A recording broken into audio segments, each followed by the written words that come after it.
I'm Alessandra Barrett, Senior Content Editor for JOC.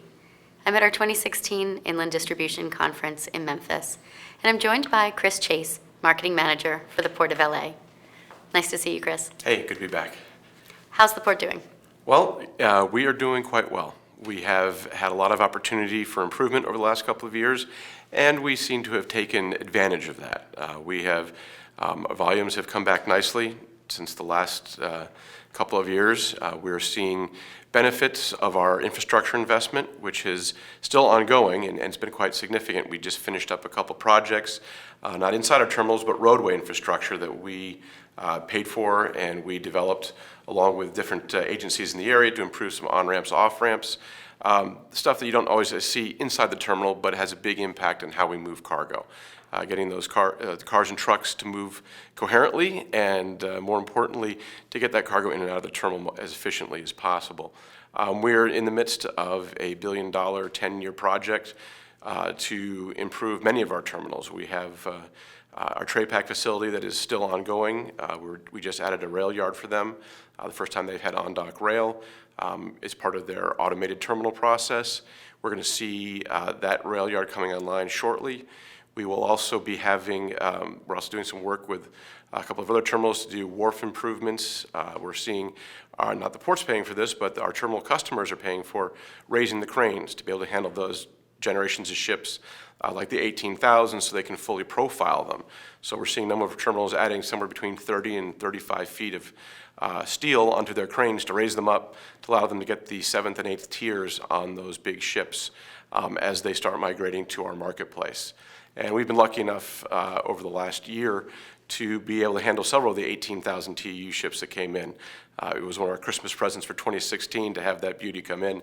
But it's really the wave of the future, and we're lucky enough that we got the deep water to handle it, and then the next piece is making sure all the little details are in place. And for the big part of that is those cranes, so you can get those extra tiers on board. So that's going to be a big positive note for us.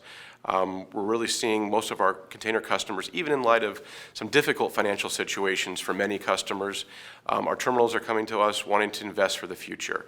And that to us is a great opportunity and a great signal that we are in the competitive range for the ports, for the business, and that everyone wants to be ready for what's next. Not tomorrow, but what's 5 years down the line, 10 years down the line. We're looking at that kind of movement of cargo. And for us as a port, we generally speaking look 10, 15, 20 years in the distance, usually up to 30 years, and that's how we kind of manage it. So we're not building it for tomorrow, we're building it for the future. And that's a big part of what a lot of our projects do and what of our visions with our customer base is to look at what are we doing today, what should we have done for tomorrow, and then really the big part is what do we have done for many years down the line, so we're not scrambling to keep up, we're not behind the times, so it makes it much harder to be competitive. So, what can you tell me about Hanjin? Well, it was a very tough time for the entire industry. And myself, my first job in this industry was with Hanjin. So I spent 5.5 years with them. And it was a great experience working with them. It was a great bunch of people that I worked with, and still am close with several of the people from Hanjin, even though it's been more than 15 years since I worked there. Big surprise for a lot of people. As opposed to many other businesses, this really came as a shock. They had been different agreements in place we understood from the Korean government for support at different times. That stopped, and it kind of caught a lot of us off guard. We were lucky enough that we were able to work with Hanjin, and they were able to secure some money to help us allow the ships to come in and be unloaded. But it was 2 weeks of a lot of disruption. In general, just immediately getting those ships in that were sitting offshore.